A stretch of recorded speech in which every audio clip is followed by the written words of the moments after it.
Lane Turo University. My name is Conrad Layn. The question of the day is, what are the best cars for Turo? This is an easy one. In my personal opinion, there's no best car for Turo. There's too many different markets, too many different territories, too many different countries, continents that Turo is actually thriving in. What the question you're supposed to ask is this, let's keep it simple. What car will do well in my territory? And what the rule I like to follow before I add any cars to the platform, or if you already own the car, still do this.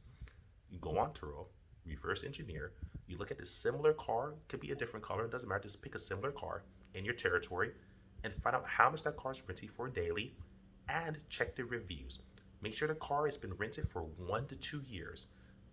And if it's a new car, 1 year or even 6 months. And what you do is you see how well this Turo host is doing and try to find 10 to 20 different people at minimum, but I usually try to go 100 to maybe 200 different hosts.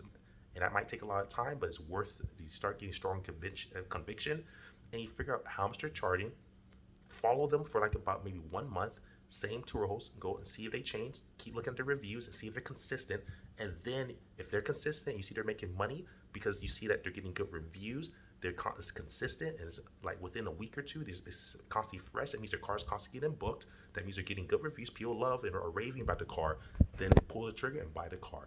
That's how you do it. That's the proper way to pick a car, is reverse engineer. Now the next step to this, last but not least, there's many other tactics, but these are 2 rules you have to follow. Reverse engineer, and then I'll say consider making sure that the car, whatever the daily rate's being rented for, you can earn whatever your payment is. If you're financing it, if you're leasing it, make sure you can earn that within a 10-day period.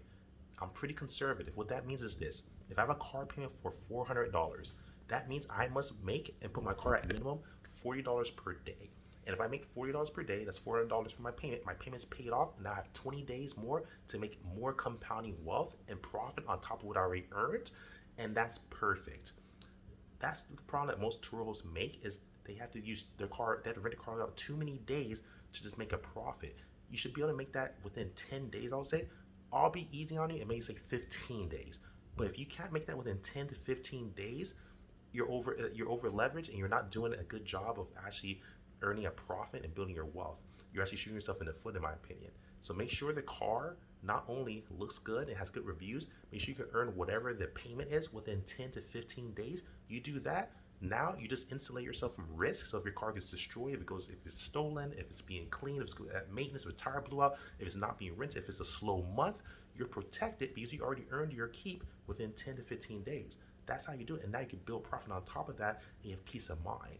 That's how you do it. So before thinking about what car you should pick, what's the best car, that doesn't matter.